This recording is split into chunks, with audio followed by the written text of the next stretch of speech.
What's up, everyone? Happy Friday. Welcome to another episode of the SEO Video Show. Thank you for joining for a special time today. Our special guest today is based out of Australia. I believe it's what, 8 a.m. out there, Daniel?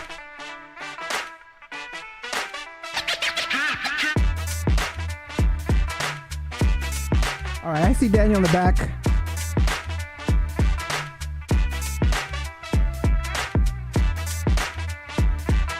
Be sure to say hi in the live chat and let me know where you're watching from.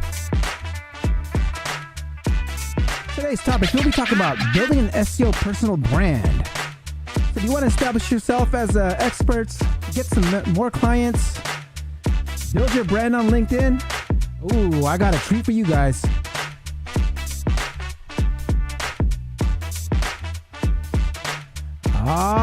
Sakir. Hi guys, how you doing?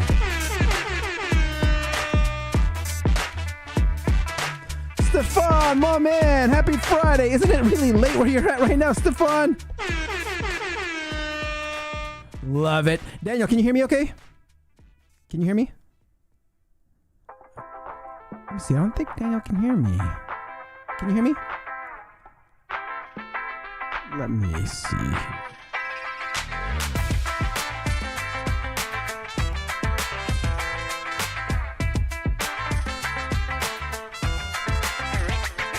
Jeremy, hey yo, Beer 30 here in San Antonio. Love it, love it. All right, guys, today we'll be talking about how to build your personal brand with SEO, or build yourself as an SEO.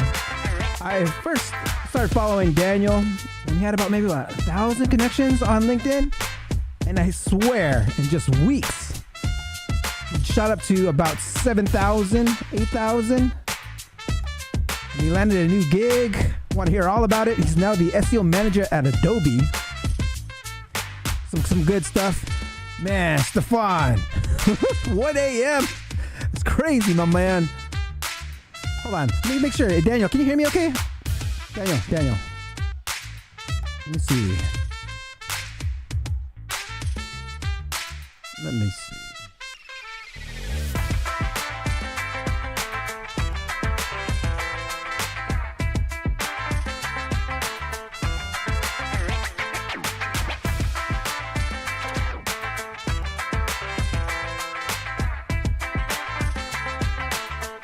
Oh, yeah. All right, guys, we got a couple of topics today. We're going to be talking about building yourself as an SEO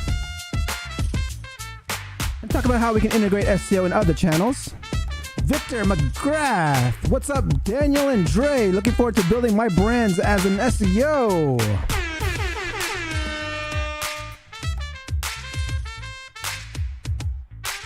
All right, guys, we got about 6.5 more minutes to go. I see Daniel, but I don't think he can hear me. Daniel, can you hear me? Daniel. Can you hear me? Can you hear me?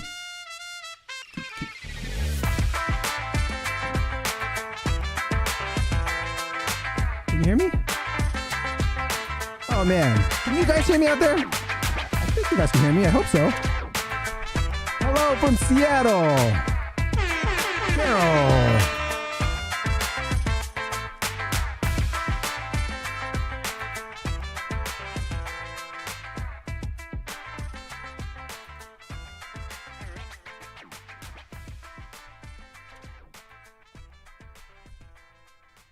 Daniel, can you hear me?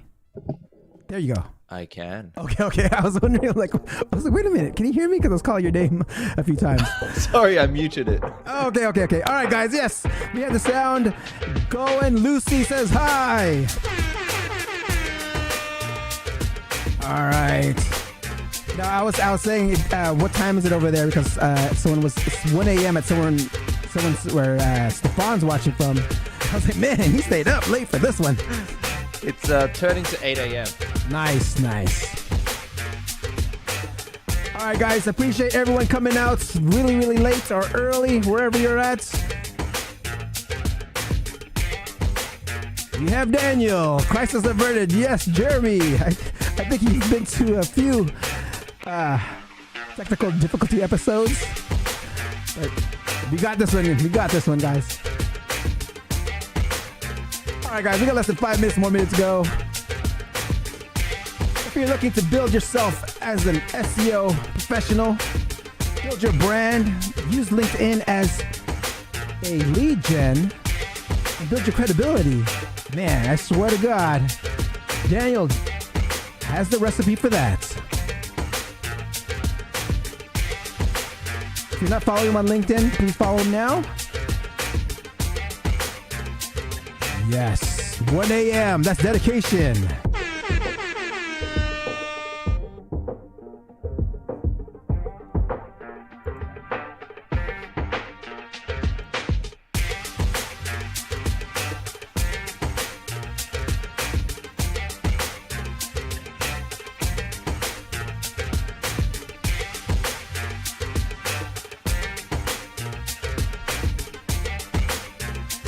Ernesto, yo, from Florida. Oh man, Ernesto. Thank you for coming a little later today. We got a very special episode, guys. If you ever want to build your name up on LinkedIn, today's the episode to do that. Kobe, what's up, Dre? What's up, my man, Kobe?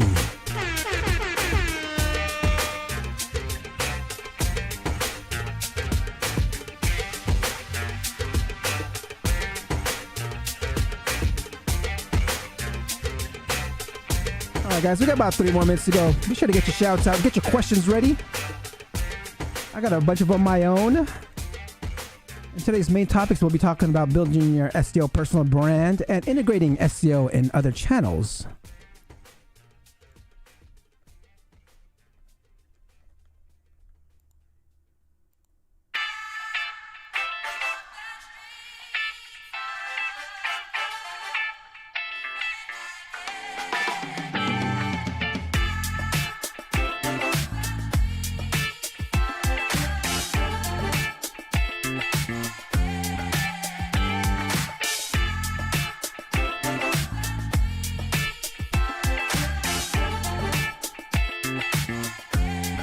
Is it beer o'clock for anyone else out there?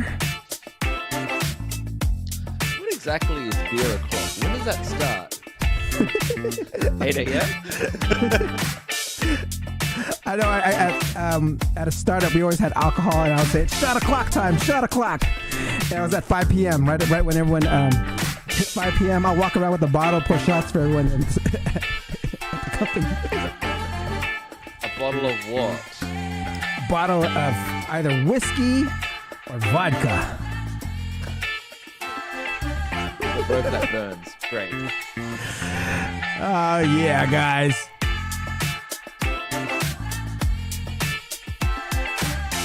Don't be shy, guys. I see a few of you already interacting in the live chats. Get your questions ready.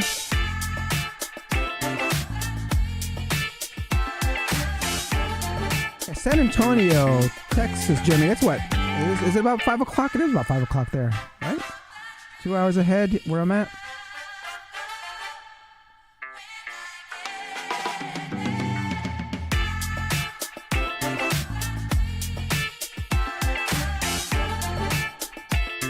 You want an SEO video show conference? Make it happen, Captain. Oh, man. You know, guys, I was trying to figure out how I can work Discord into this and hopefully get some, or maybe I can work in Zoom. Get some of you guys in here, maybe during the countdown. But I'll look into that technology, Jeremy. Would love to talk to you guys and have you guys on camera before we start the show. But we got about 30 seconds to go. I'm going to go ahead and start winding down the music and get things ready. So Daniel, I'm going to put you on mute and I will unmute you when I introduce you in there. All right.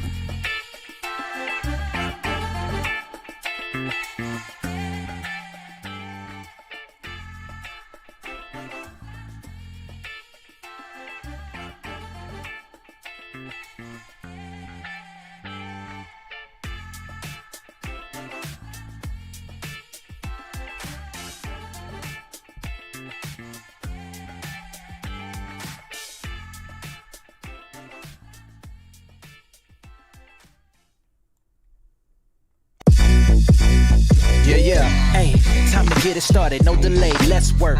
Wanna see you be an SEO expert. Paul Andre De Vera, steady dropping knowledge. Over 15 years in the game, so he knows all about it. Master the art of SEO, you will be amazed. Time to get your brand off page to on page. Dropping knowledge, legendary for sure. Whether you're just getting started or self-employed entrepreneur.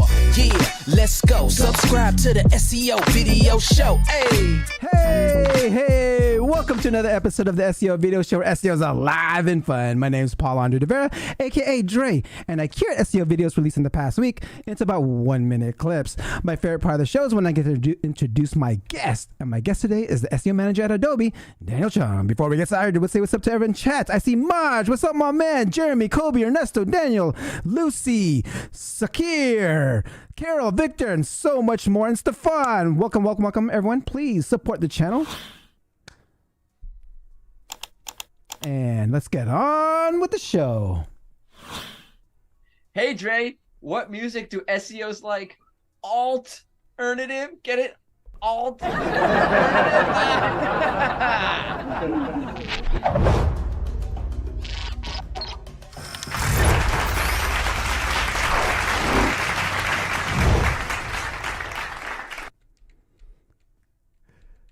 All right.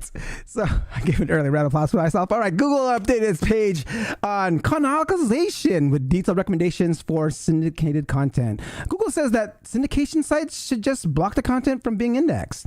Okay. Featured snippet optimization from the income school guys. Let's check this one out. .com, and now we're in the SEO silo. Now, say I want to make informational pieces like, what is SEO? See? It's still in. Next, we want to write a concise answer to a specific search query that both answers the question, but also alludes to there potentially being more information available. We also want to make sure that we keep it between about 50 and 320 characters. So we're not talking about a very long paragraph here. We found in our study that the longest paragraph snippet was 320 characters long and that the median was 268. So keep it somewhere around that length. Next, we have to make the content stand alone. If you start your answer paragraph with words like yes or no, well, the correct answer kind of depends on how the question was phrased. And so yes or no requires additional context from outside your answer paragraph. It's going to be really hard for Google to use that as a snippet. But along those same lines, we don't want to end it with keep reading for more information, because that clues Google in that there's not a complete answer here. We need to give a complete answer, even if we're going to allude to there being some other variables that could impact the answer. This is the first time I heard about this character count, so I'm going to test this one out for myself. A keyword research tip from Jacob Clarke at NerdWallet shares his info on LinkedIn. Let's check this one out. Your SEO keyword research doesn't have to take forever. The key is finding topics that scale. I want to walk through a quick example of how this works. So let's say you're Gear Patrol and you're ranking well for the keyword Yeti versus Arctic. This is likely a valuable keyword because users are pretty close to a purchase and that they're just comparing two brands. But even though this is just one keyword, what you've really found is a broad cluster of topics, in this case, Yeti comparisons. So if you go to any keyword research tool, drop in Yeti versus, what you'll find is there's lots of search volume for other comparisons like Yeti versus Hydro Flask versus Camelback, Stanley, Contigo, Orca. And then you can take these other brands and also compare them, like Orca versus Igloo versus Stanley versus Hydro Flask. You're taking one keyword and turning it into really dozens of pages. This is just one example of how to speed up your keyword research process, but I'd love to hear your tips as well. So let me know in the comments your best advice on keyword research. Versus content has always been a part of my SEO strategy for creating bottom of the funnel type of content. The intent to buy is there, and the searcher needs that extra push to decide. Okay, be sure to make sure that your versus landing pages are written with like one of your best SEO sales copy. All right, thinking of buying a domain and 301 redirecting it for link juice? Ted Kubaitis shares his tips. Don't redirect it to the home page. That often just gets viewed as a soft 404 and does nothing. The best way to get maximum value is to go link by link for what it has in two places. One would be the URLs that are discoverable through the Wayback Machine, and the other way is to search for links for the website on Google out in the world and find out what those links are and recreate those URLs. At a minimum, redirect those URLs to the most applicable internal page. But note that the redirects diminish the power slightly. So the best approach, the best practice would be to recreate the URLs, make them just respond with content. A tip we learned a couple weeks ago, we learned to find expired and old domains with index URLs to have more power, to drive more power for your rankings. Okay, so look for those index URLs and then redirect those. Okay, local SEO page sculpting for topical authority by Chris Palmer. Let's check this last video out. SEO silo, but this is informational content on our national term or our head term that's at the top of the silo.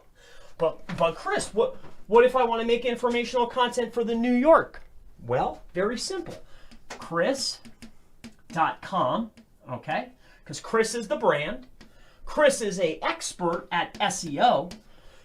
Once he operates in New York, now let's showcase some expertise at the state level. Well, how much does a SEO make in New York, right? That would be here, information, showcasing even more expertise in the main category, right? So now we're able to get even more relevance under the main category, which is going to power the state. And of course, they're all going to link to the city too. To complete your silo content, don't forget to interlink the content within each site structure to power up the main category page. I mean, if you want to take this further, you can use related link for parent page internal linking and use significant link for internal pages that are directly relevant to the parent pages that link back to the parent page. And someone who wrote about this recently, or a few months ago, is my guest today, which brings me to my favorite part of the show. Please ask questions and I will address them in the order that they receive. Please don't forget to like and subscribe while I get things ready.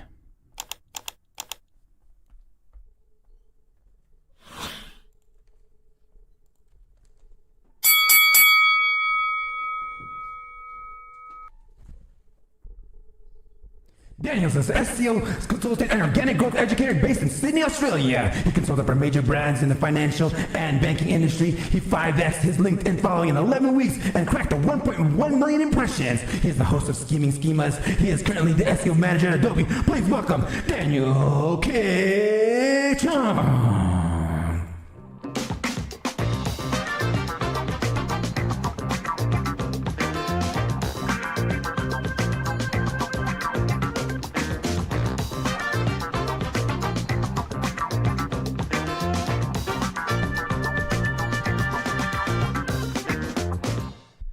Daniel, my man, welcome to the show.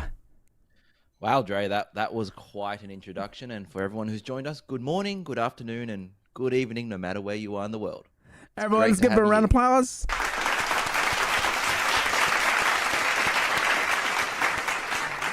And congratulations on your new gig at Adobe. I just saw that on LinkedIn. Congrats. Thank you. All right, before we get I'm gonna get right into it. This is the first question I ask all my SEO professionals that come on board on the show. In 1 minute or less, how does Daniel get ranking on page 1 of Google? Oh, that's a great answer. And I'm not going to say it depends because that doesn't help anyone. So always start with a good foundation. Now, this is where the it depends comes in, but hopefully you are working on a platform that doesn't have too many crawling, rendering, indexing, or ranking issues. If they do, fix that, because you're not going to rank without that. And then, of course, you need great content. Google has been banging the drum on this for years now, and it does make kind of sense in terms of search intent. Pair that with your content, pair that with technical SEO, and that will get you 50 to 60% of the way. Now, if you work in a very competitive vertical, which many of you will, then yeah, you're going to need links, and you're going to need good links. And depending on the industry and how competitive those keywords or searches are for, let's say, middle of the funnel to bottom of the funnel queries, then the velocity and quality of those links are going to be very different to, say, a website that is maybe in the camping niche. But again, camping niche could be very competitive. So it comes down to your research of who you're competing against, looking at the SERPs and understanding, is your content good enough? Do you have that experience and expertise to deliver that value to the audience? And then how do you get actually to the visibility for people searching it? Well, you're going to need links. So that's it. Love it. First knowledge bomb of today. All right, hold on. Let's rewind this quick. Let me rewind this. Daniel, take us way back in time. When did you first get into SEO? Well, that's the thing. It's not too way back. Oh. It's only like, I've been doing this for less than 5 years professionally, because I was like a wedding photographer for 10 years after doing speech pathology. Totally irrelevant. And so within the last 5 years, I have learned everything that I do today related to SEO and marketing, but more importantly, human psychology, because that's essentially what we do. Love that. You know, I would have guessed it was just only 5 years ago, because I mean, all the amazing content you put out on LinkedIn, all the content you put on your website. I mean, I believe I found like the whole significant link schema on your site when I was searching, as I came across your site. But I wanted to go into like, okay, so what made you interested 5 years ago? So the short version of this is, as I said earlier, I was a wedding photographer for like 10 years. So I had a website. I understood there was this digital thing and how it relates to social media and SEO.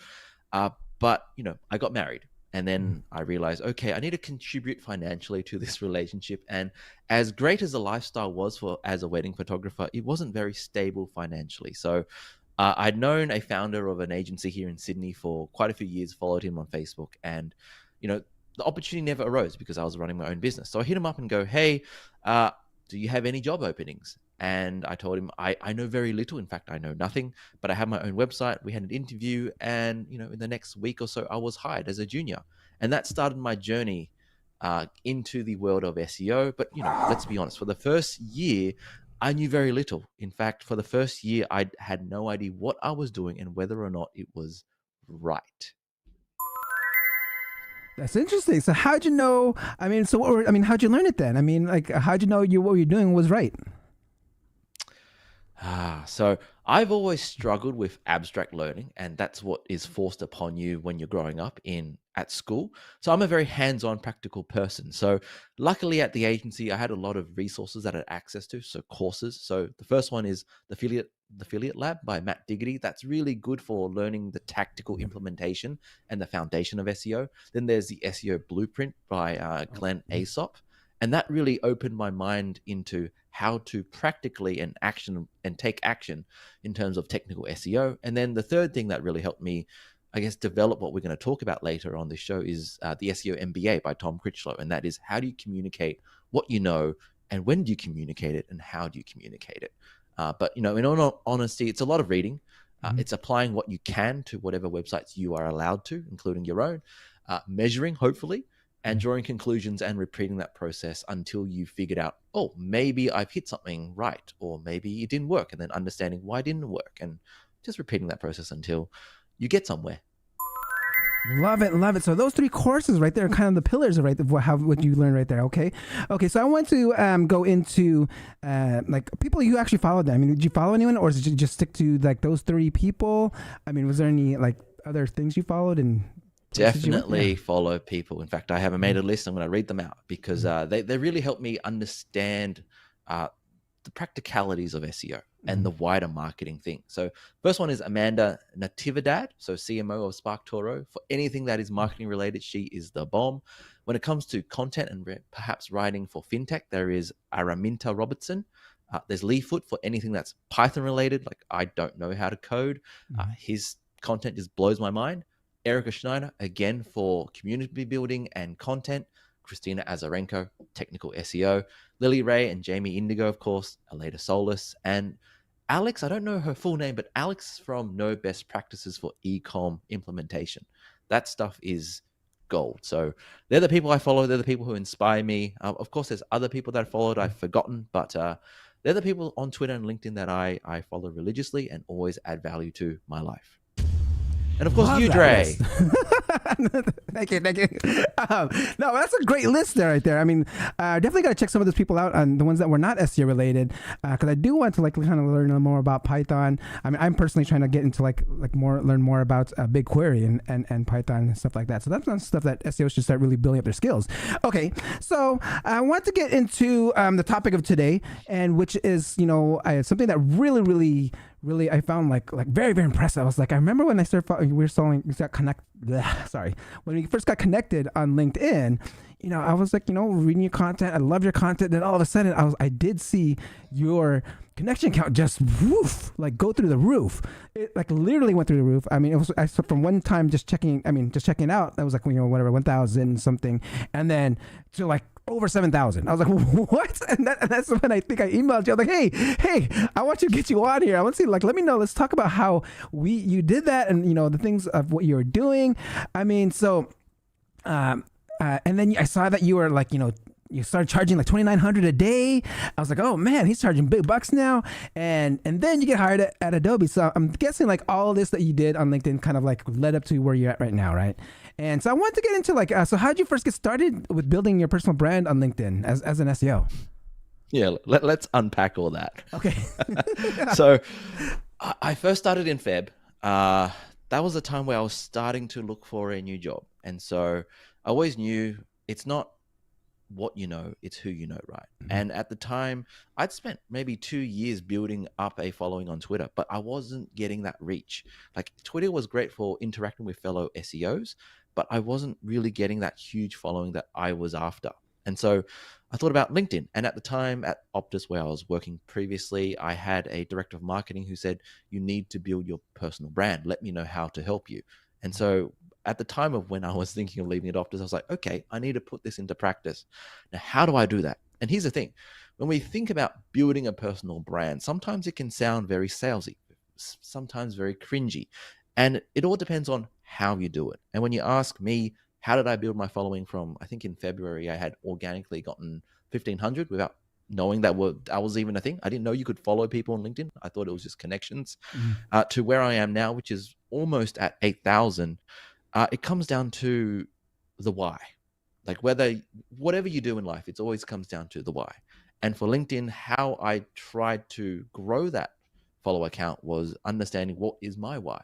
Mm-hmm. And so that was, okay, I want to establish that I know certain things in SEO and I want to demonstrate that. And so the way I've done that through my posting is sharing very actionable advice as to if I was just starting out, or maybe 2, 3, 4 years in my journey, what were the type of things that I would like to know?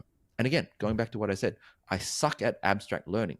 You give me a concept, you explain it to me, it's like, okay, great. I understand the words, but what does it mean? How do I apply it in my daily life? And so if you look at my content on LinkedIn, it's step by step. It's showing you examples. So for example, schema.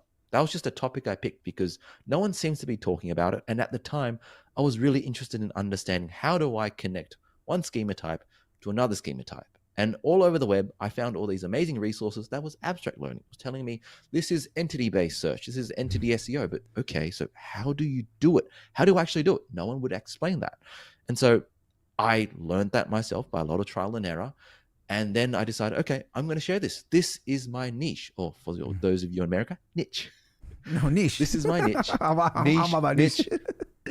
This is my thing that I'm going to talk about. And going back to who I follow, Amanda Natividad, who was the CMO of SparkToro, she said, what is your pillar of excellence? Talk about it for at least 90 days. And so that's what I've been doing. And so it hasn't even been 90 days since I think I first really invested into sharing what I know on LinkedIn. And you can see that huge growth. And again, I know you're going to ask this later, like why and how, but it comes back down to the why. And the why I wanted to share that was I was looking for a new job. So I want to become an authority in structured data or schema markup. And B, I've always loved educating and I like sharing what I know because, we can gatekeep for all we want, but how does it really help anyone? It doesn't. So that's why I do what I do. Love that. Okay. So I want to get into like when you're building this, like, how'd you know what audience it was going to hit? Like, I mean, was it going to hit like other SEOs? Was it going to hit like other like hiring managers? Since you said it was going to, you're going after, you wanted to get a job, so I would think you would want to go after hiring managers, right? So I mean, like, kind of like what target did it hit? Like with the content that you're putting out? What if I were to tell you I don't know, and I don't care? Because it's almost like a fire hose, and that's the danger of like social media posting and building a following, is that you get so entrenched in the numbers or the followers that you lose sight of the why. And so the why again was to establish myself as I know a certain topic or a certain niche, and that was schema markup, and that's the goal here. You mentioned that, yes, I upped my rates and I announced it to be $2,900 per day, and that also is marketing. That's positioning. It's to say, I'm not that free, I'm not that available. Hey, I actually have a day job. But if you do want me to offer you a solution, offer it well and quickly, this is what I cost. And so the audience is varied. I don't really care, because as long as I can help someone along their journey, then that to me fulfills me. It has led to jobs coming in, like a cold email coming in, and then I'll close that within, like, if I turn back a month ago, I closed a sale within 24 hours, and that was a day rate times 3. So significant. And so I think we can be very strategic and tactical in trying to cater our content for a certain audience. But sometimes, as with all things in marketing, there are multiple touch points, and there is no linear pathway to doing something and getting that result. And so try all the things. Just when we think about content, just be helpful. And as long as you are helpful in that way, then someone, when they see it, will then dig further and then go, okay, this person knows about X, Y, Z. They've established that across a timeline. I trust them. Let's reach out and see where this goes. And so that's been my approach. Love that. Okay, so I kind of want to take this off on a tangent a bit real quick, because you mentioned you closed this cold email that you got within 24 hours. But I mean, like, how'd you close it? I mean, closing is just another part of like working for yourself again. So like, I mean, like, how they reach out to you and what they say to you, like, what you say back to them to actually close this deal? So the CMO of Bob Watches, I think, must have come across my LinkedIn content about structured data. And at the time, and this is most of my clients, it's never built out a strategy. It's always, our traffic has been declining. It's been declining for X period. Can you help us solve it? And that is the kind of stuff that I do, because I'm not an implementator. I don't implement my strategies or tactics. I come in and I find out what are your problems, and I prioritize in terms of, for your business goals, which ones, 1 or 2 or 3 things that you really need to focus on. How to do it sometimes is beyond my ability to prescribe that, because again, I'm not a developer. There are other things that other people can do. I high level understand from your data what's wrong and why it's a problem and why it will help you achieve your goals. And so cold email came in saying, love your work, love, seeing what I've been posting. Here's the situation. Are you available for a chat? And that was it. And then we had a chat, and then I closed it. And so part of that process was understanding what is a problem. Yeah. And so I asked for their Google Search Console, the analytics, and then I saw what the scope was, and that allowed me to go, okay, I estimate it'll be 3 days worth of my time. And that's why I quoted 3 days worth of my time at that day rate to get that project. Lovely. Okay, we got our first question here from the live audience. Stefan asks, hi, Daniel. Do you make content plans for your posting schedule? No, I don't. So you just post? Because... yeah, I just post. I'm terrible. Do not follow my advice. Do not follow this at home. I'm very ad hoc. I felt, so when I was looking for a job, I posted very frequently. And now that I have landed a job at Adobe, my priorities are, I need to take care of things at Adobe first before anything else. And so you'll notice in the last week or so, my posting has decreased significantly. So before I was posting every second day, almost every day. But again, not sustainable at the level of actionable tips that I was providing. There was no way I could continue that. So for those of you who are thinking about, who like to have plans, sure, go for it. But for me, I have a bank of ideas that I put into Buffer whenever I'm walking or whatever, and go, okay, this is an idea. I want to write about this.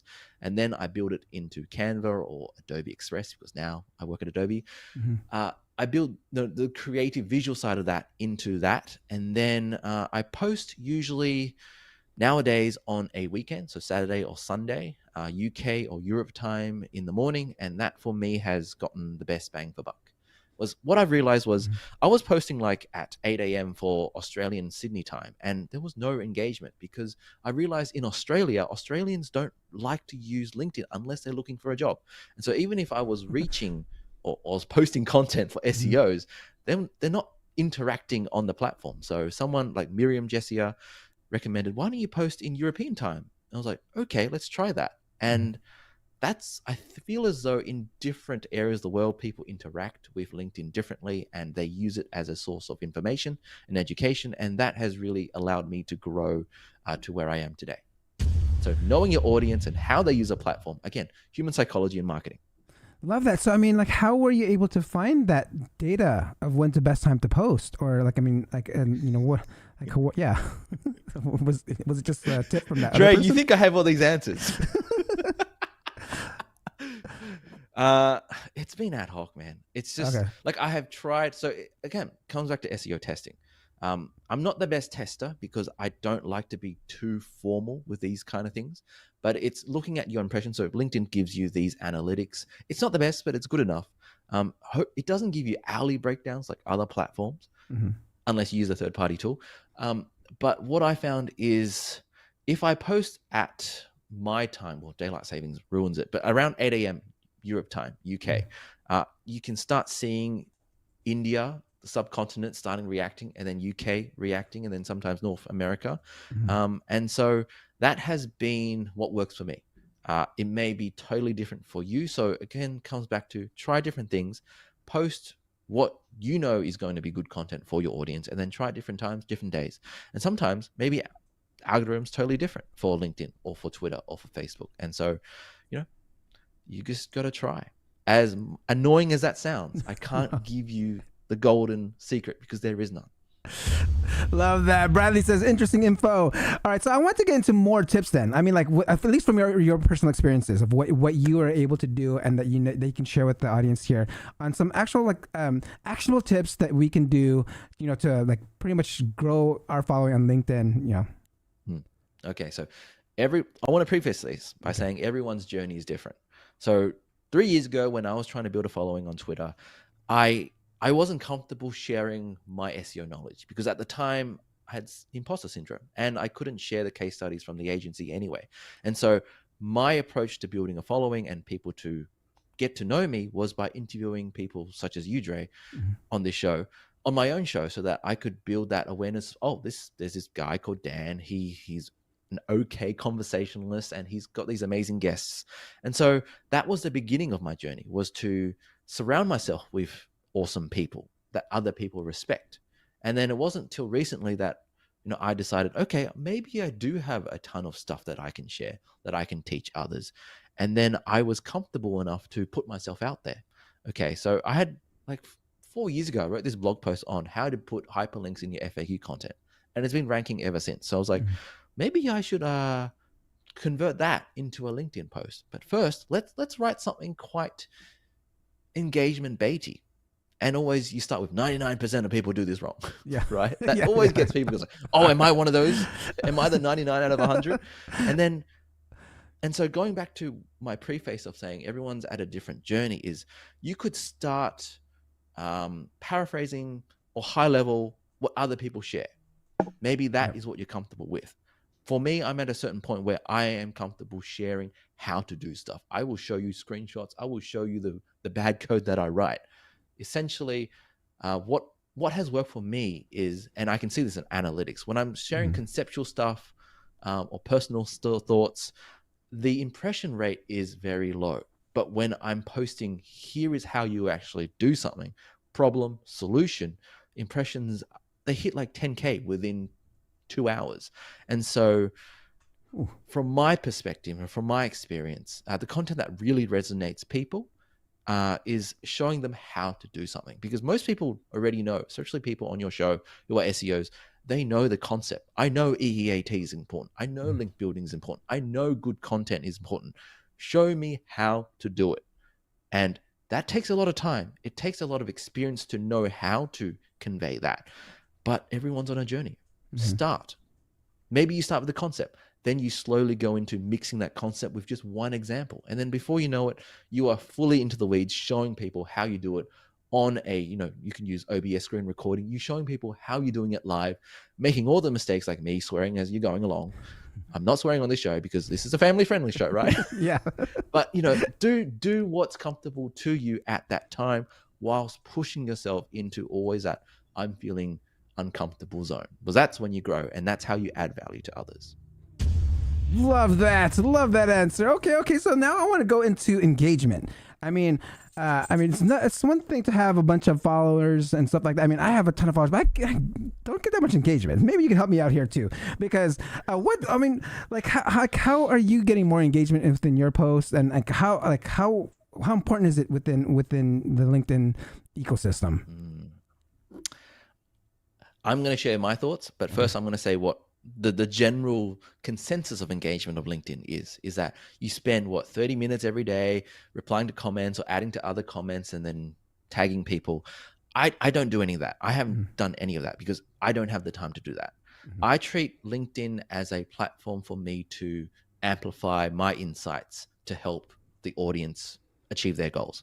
I am not on there scrolling trying to educate myself. So that's an interesting thing that I know, that I differentiate myself to others. So going back to your question of engagement, I don't care too much. I'm not there to build a community. Maybe I should, but that's not my immediate goal. Coming back to my why, it's how do I share what's useful to someone else from a problem that I faced 2 weeks ago or 3 years ago. It doesn't matter. That's my purpose. And so engagement is when people ask a question or say it's awesome, I respond to that. And that's pretty much it. I don't go beyond every day responding to comments or going to other people's and then saying, great work, because I'm not there to consume content as a user of LinkedIn. They won't like this, but you do you. Again, it comes down to engagement works in different ways. Again, if you come back to some of the people I follow, they build amazing communities. So maybe that's when you do need to engage with it. So coming back to you, Dre, what do you want to achieve? Does engagement matter for you, or are you achieving your goals with posting on, let's say, any platform? I don't know. I just want more engagement, guys. go reply back onto my post, guys. Maybe I should just ask for it, right? When you ask, then you'll get it.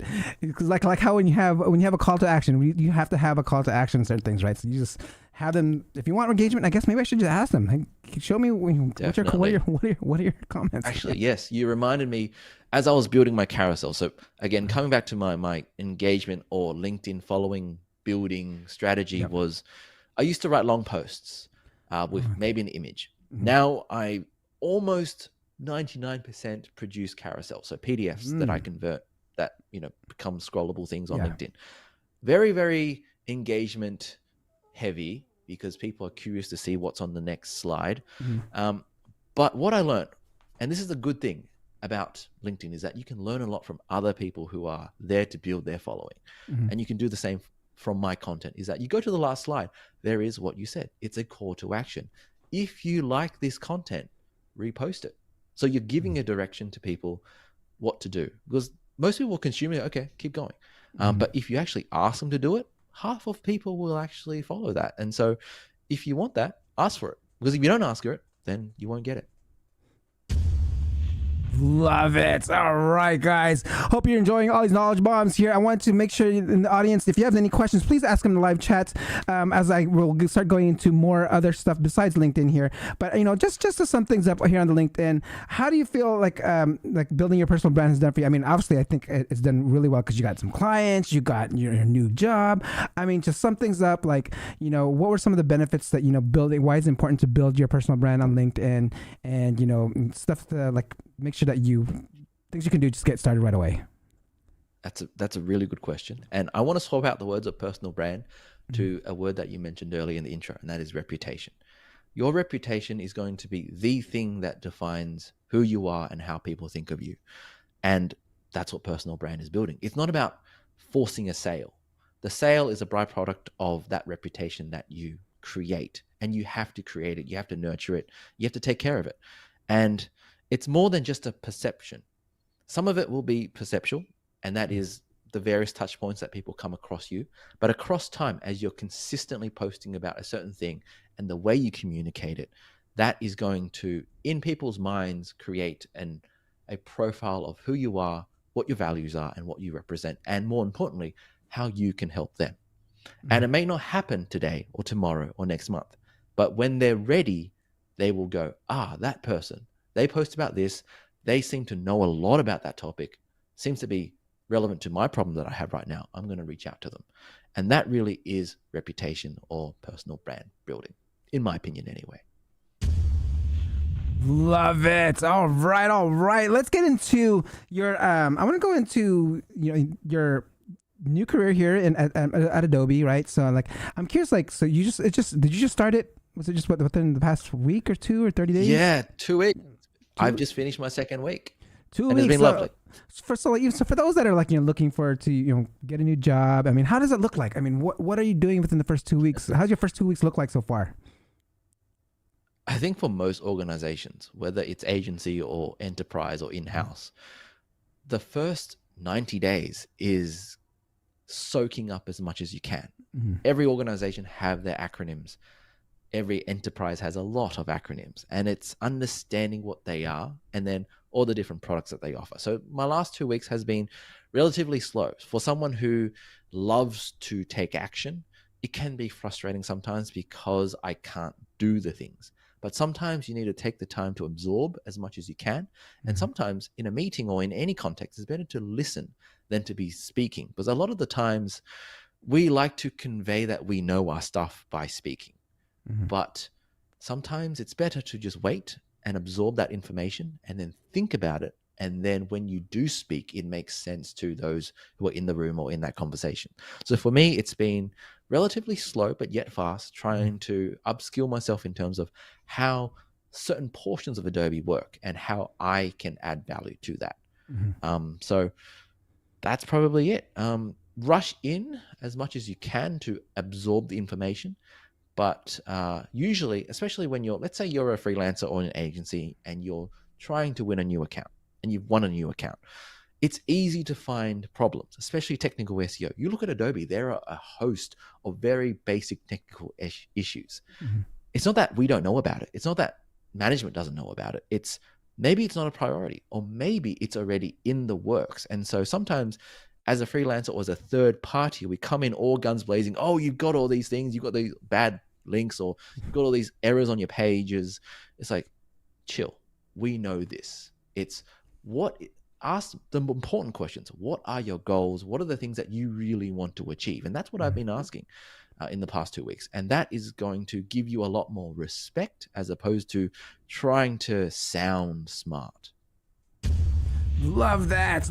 Okay, once you soak everything in, and I mean, I'm pretty sure you have some strategies in your mind that you want to get started over there, right? Like, I mean, we kind of talked about even like how SEO is integrated into other channels, marketing channels. I mean, so what is your kind of your take on how SEO relates to other channels and like how they work together? Great question, Paul. SEO is often treated by SEOs in a silo, in a vacuum. We're always like, oh, paid media, they get tons of budget. SEO doesn't get any investment. And that kind of gets you on the wrong foot already, because you're missing the bigger picture. SEO is just one particular channel of many. And as I alluded to earlier, there are multiple touch points. People do not rationally or logically go from A, B to C. They jump all over the place. And therefore, by the time that they search you, maybe they're at the beginning of their journey. Maybe they're towards the very end of their consideration phase. It's knowing that, do you have the right content on the right platforms at the right time to address their needs? And so going back to my wedding photography days, I think that one experience solidified this was I put out a campaign on Facebook, and then it was, well, not Facebook, it was Instagram story ad.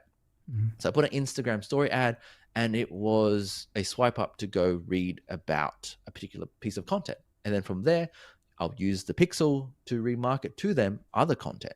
And so early on, I realized, oh, there are ways that you could use paid media and even paid social or even organic social to get them to your website. That's the first hurdle, getting them to your website. And then how do you leverage that for future uses? Well, you know that they're interested in your content. So how do you get them to come back? Well, it's very unlikely that they'll search and find you again, not until they know who you are. And so that's where you do that remarketing stuff on other platforms. So how do you put this in the context of SEO or maybe at Adobe? Well, then for me, it's working with other campaign leads, because there are a lot of different campaigns. And then it's understanding, oh, what is this trying to achieve?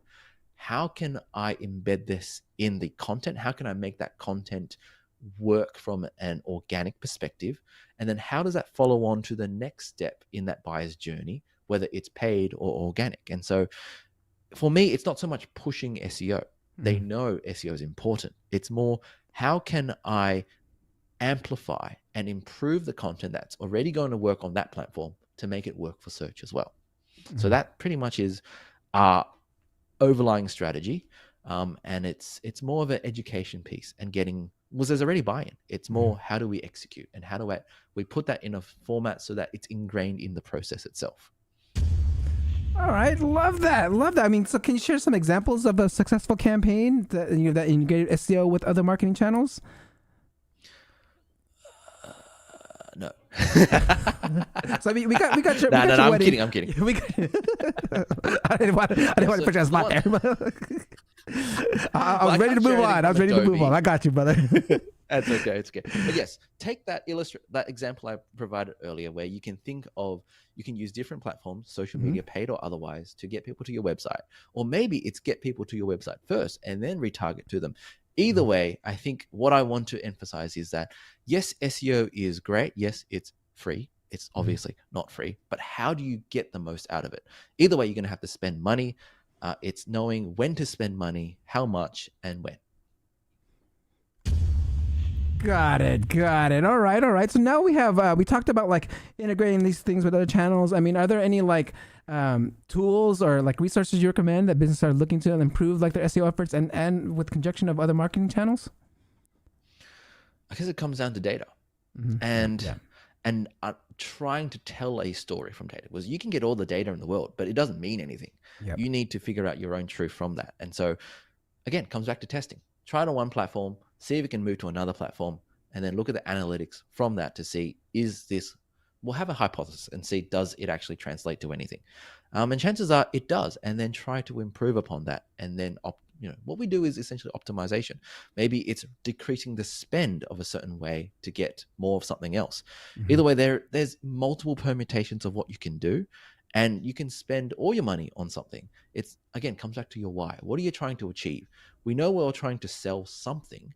How do we get that person to that ready stage with the minimal amount of perhaps content or paid effort to get there? Got it, guys. All right. If you guys are coming down to my last couple questions here, guys, if you have any questions, go ahead and ask them in the live chat. So I'm thinking about like, I want to throw a curveball question in here. All right. So you just got hired at Adobe, and I'm sure you went through an interview process, and I'm pretty sure other people are trying to get in through, going through interviews and everything like that. So I'm going to ask you, like, I'm interviewing right now at Adobe, and then the interviewer says, tell me about yourself. As an SEO, how'd you sell yourself as an SEO when they ask you, like, tell me about yourself? So first thing, be prepared. Literally have a script, because everyone will ask you that. Like even the interviewer sometimes is busy or they're nervous, and that's just the reflex. Daniel, tell me about yourself. And this is where you need to have a very structured, organized, and prepared response. So know what the role is, know what the company is about, and roughly, even before the interview, you should have asked the recruiter, so why does this position exist now? Is it new? Is it backfill? Get that context. And so that when you're telling and don't tell your life story. No one cares about your life story, unless you're a celebrity, of course. But you talk about the projects that you have been a part of, or experiments that you've been part of that are directly or indirectly relatable to what they're trying to achieve by hiring this particular position. So you start off with like even me, I have at the time of interviewing, I had less than 4 years of experience and I only had 9 months of enterprise experience. So that was my clickbaity, engagement baity thing was I've only been at Optus for 9 months, but in those 9 months, I discovered these, I resolved these, I got stakeholder buy-in from these things. These are examples of it. So it always that star response, right? You give them the story of what the problem was and then how you overcame that problem. That always is easy to process for that person. And what you want to do is highlight the things that are going to matter to them. So again, no life stories, no one cares. Keep it short, but keep it very, very relevant and be open to explore those things. Was hopefully they pique their interest and they just don't just move on to the next story or next question.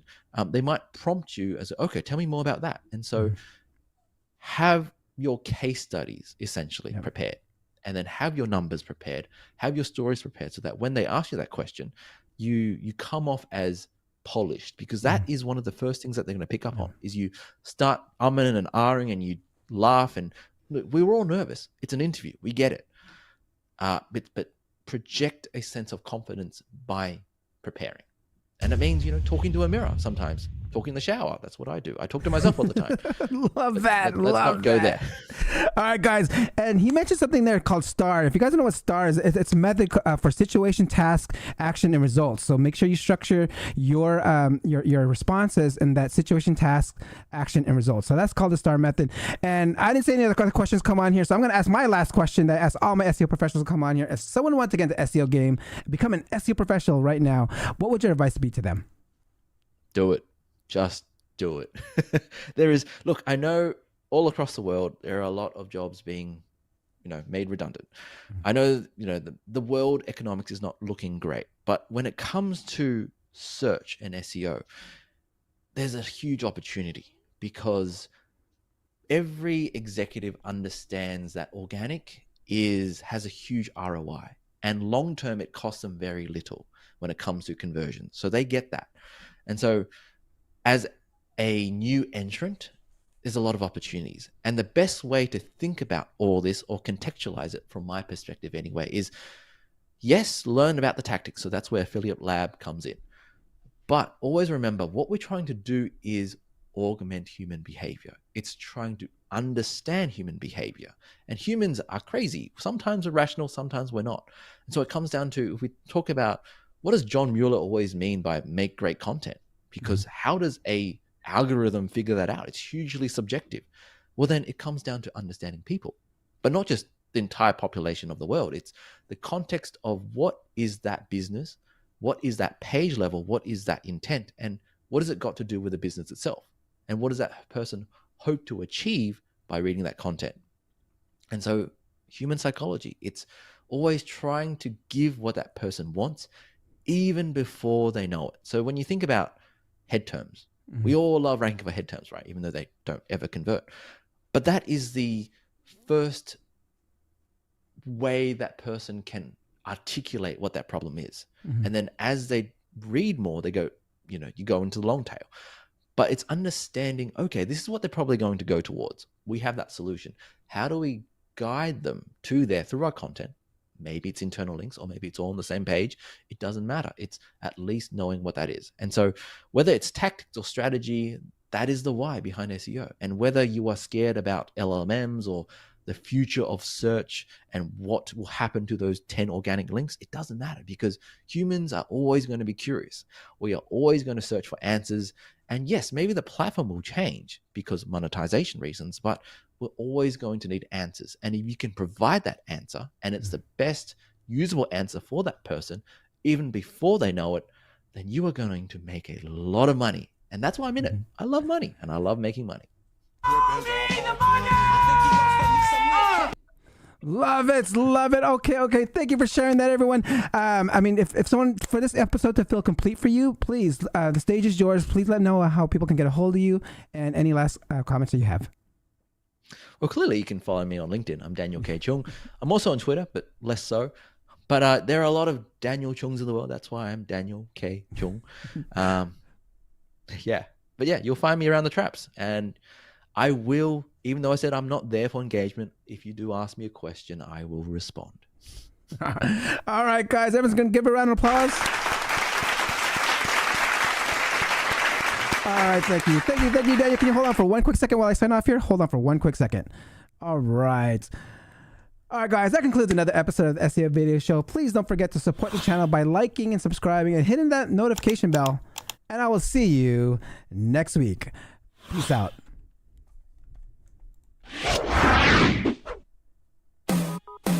Thank you for watching. Hope you come back next week. Make sure to subscribe. You don't want to miss a thing. Hope you learn something new, cause the vibe is incredible. From the special SEO professionals, SEO video show. Let's work.